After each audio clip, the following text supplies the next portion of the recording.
Black metal. Ketika mendengar kata tersebut, mungkin kamu langsung berpikir tentang aliran musik yang dark, ekstrim, musik-musik pemuja setan, dan sebagainya.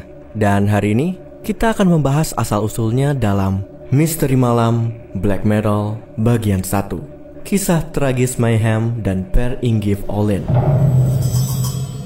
Hai manusia malam, gue Papa Chan. Dan dalam Misteri Malam hari ini, gue akan ngebahas tentang Black Metal. Black metal adalah salah satu aliran musik metal yang bisa dibilang paling ekstrim. Beberapa hal yang menjadi ciri khas dari musik black metal adalah tempo cepat, suara vokal seperti jeritan, gitar dengan efek distorsi yang berat, kualitas rekaman yang rendah, dan struktur lagu yang gak konvensional. Biasanya, para anggota band black metal akan menggunakan cat berwarna putih dan hitam di wajah mereka, ya mungkin untuk kelihatan seperti mayat gitu ya. Awalnya, black metal merupakan perkembangan dari subgenre thrash metal. Band pertama yang menggunakan kata black metal adalah Venom dalam albumnya yang berjudul Black Metal yang dirilis pada tahun 1982. Secara sekilas, black metal garapan Venom terdengar nggak terlalu berbeda dengan band-band lain yang beraliran thrash metal. Tapi, satu hal yang membuat Venom spesial adalah lirik dalam beberapa lagunya yang mengambil tema antikris dan satanis. Album tersebut menjadi inspirasi besar bagi sebagian band-band black metal di era tahun 80-an. Nah, beberapa band yang terinspirasi itu ada Celtic Frost, Bathory, Merciful Fate, dan Hellhammer. Kehadiran Venom dan juga 4 band itu disebut sebagai gelombang pertama black metal. Kemunculan black metal mendapatkan sambutan positif dari anak-anak muda di negara Nordik, khususnya daerah Norwegia dan Swedia. Kehadiran band-band baru seperti Mayhem, Burzum, serta Emperor menjadi bukti popularitas black metal di Norwegia dan Swedia. Munculnya ketiga band tersebut dikenal dengan istilah gelombang kedua black metal. Mayhem merupakan salah satu band black metal yang paling berpengaruh di awal tahun 90-an. Dimotori oleh Death, sang vokalis, Euronymous, sang gitaris, Necro Butcher sebagai basis, dan Hellhammer sebagai drummer.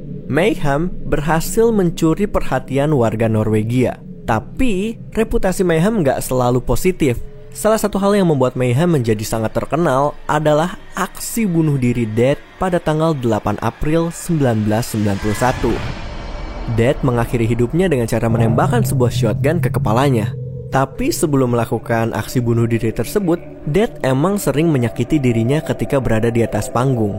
Gak cuman itu, Death juga disebut sebagai musisi black metal pertama yang tampil menggunakan cat wajah berwarna hitam putih. Ya, jadi kalau di Indonesia juga ada band-band yang menggunakan cat gitu di wajahnya, mungkin itu terinspirasi dari Mayhem juga. Nah, Death dikenal sebagai sosok yang selalu menutup diri dan gak pandai bersosialisasi. Mungkin bisa dibilang juga kayak antisosial lah ya. Perilakunya itu ternyata bukan karena memang dibikin-bikin atau gimana gitu. Itu karena dia memiliki gangguan kejiwaan yang membuatnya terobsesi dengan kematian dan gak punya keinginan untuk hidup. Perilaku itu awalnya sempat membuat para anggota Mayhem khawatir. Akan tetapi, Euronymous selaku frontman dari band tersebut malah memberikan tanggapan positif atas berbagai kelakuan aneh dari Death. Menurut Euronymous, sikap dan sifat Death merupakan esensi black metal yang sesungguhnya. Bayangin.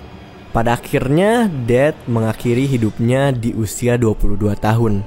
Dia mengiris pergelangan tangannya, kemudian menembakkan shotgun ke kepalanya. Aksi ini dilakukan Death di sebuah rumah yang menjadi tempat tinggal Mayhem. Euronymous adalah orang pertama yang menemukan tubuh Death. Tapi dia nggak langsung menghubungi ambulans ataupun polisi. Euronymous malah membeli sebuah kamera dan memotret jasad Death. Bisa dibilang kayak udah hilang banget nggak sih empati dari dia itu. Potret tersebut kemudian tersebar luas berkat album live Mayhem berjudul The Dawn of the Black Hearts. Dia memutuskan untuk menggunakan foto jasad Death sebagai cover dari album tersebut. Euronymous nggak cuman menemukan jasad Death, dia juga menemukan sebuah shotgun dan sebuah surat yang berisi pesan terakhir dari Death. Surat itu berbunyi seperti ini. Tolong maafkan banyaknya darah. Aku sudah berusaha mengiris pergelangan tangan dan leherku dengan harapan akan meninggal di hutan dan jasadku ditemukan beberapa hari setelahnya. Aku selalu memiliki tempat yang spesial di hutan. Lagi pula, Tidak ada satu orang pun yang mengerti alasanku melakukan hal ini. Aku bukanlah seorang manusia. Kehidupan ini hanyalah sebuah mimpi dan aku akan terbangun setelahnya. Suasana di sini terlalu dingin dan darahku terus membeku. Selain itu, pisau baruku juga tidak terlalu tajam. Jika gagal melakukan aksi ini dengan pisau, maka aku akan menembakkan shotgun ke kepalaku. Aku sudah meninggalkan lirik lagu Let the Good Times Roll beserta dengan sejumlah uang. Orang pertama yang menemukannya berhak menjadi pemilik sah dari peninggalan itu. Selain itu, aku juga sudah meninggalkan persembahan terakhir, yaitu Life Eternal. Silahkan lakukan apa saja yang kalian inginkan dengan hal itu. Ide untuk mengakhiri hidup bukanlah hal yang baru saja muncul. Ide ini sudah aku miliki sejak 17 tahun lalu.